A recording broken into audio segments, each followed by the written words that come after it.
Thank you for tuning in to another episode of InRange, a channel brought to you by only you, the viewer, via Patreon support. Thank you for that. I'm bringing to you today one of Billy the Kid's most epic gunfights, the one of Joe Grant on January 10th, 1880. He's buried right here in the Fort Sumner Cemetery, ironically the same graveyard that Billy has buried as well. However, Billy at that point on that day was hanging out at a bar here at Fort Sumner, and Joe Grant was a drunk Texan in that bar, milling about, and he goes over to Billy and says, "I bet you $25 I'm going to kill a man before you do today."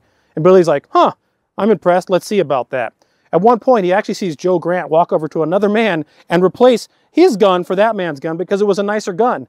At one point, Billy the Kid walks over to him and is like, "Let me see that gun you're going to kill a man with today." Pulls the gun out. And remember, at that time, single action armies were usually only chambered with 5 rounds, not 6, because you'd have 1 round over the empty chamber. But without Joe Grant noticing it, Billy deftly turns the cylinder so that the next round that would be aligned with the hammer once you cock it would be the empty chamber.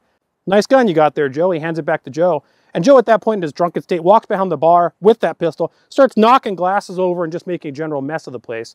And then Billy the Kid says, "You know what? Let me help you out with the housekeeping as well." And pulls out his pistol, starts knocking glasses over on the bar as well. At that point, Joe Grant looks up and says, "Is that Joe Chisholm? John Chisholm? I want to kill John Chisholm." And then Billy says, "That's not John Chisholm. You got the wrong pig by the ear there, Joe." And Joe then points the gun at Billy the Kid, cocks the hammer, and drops it on an empty chamber. Click. This is a Colt Single Action Army black powder frame, first generation, reproduction by Cimarron. Exactly the sort of gun that we're talking about in this narrative today. First of all, we're at half cock, and we're going to show you that we are unloaded.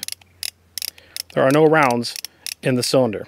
So, anyone of the day would have known that while this gun technically has a safety cock, you did not trust this. If this were to be hit by a hard surface or fall out of your holster, it could easily get past that cock and detonate the round that was under the hammer, which has an embedded firing pin. So, the way you'd load this gun back in the day is you would load only 5.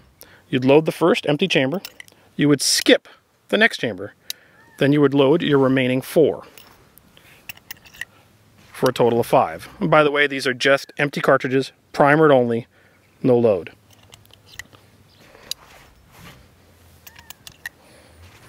And by doing that, that indexes perfectly when you close the loading gate, cock the hammer and drop it, you're on the empty chamber in your cylinder with 5 live rounds.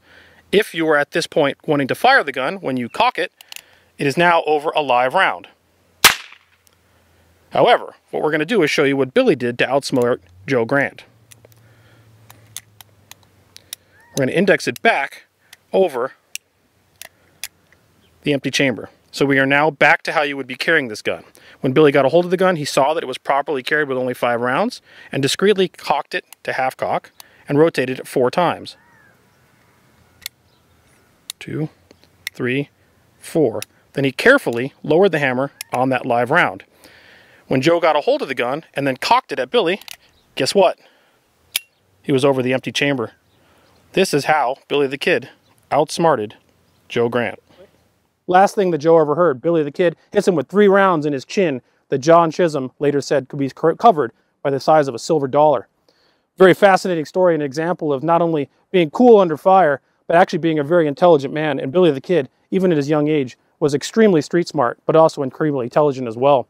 Guys, if you like this kind of content, please consider supporting us on Patreon. You're the viewer that keep us alive. If not, subscribe, share with your friends, because YouTube won't do it for us. Thank you for watching.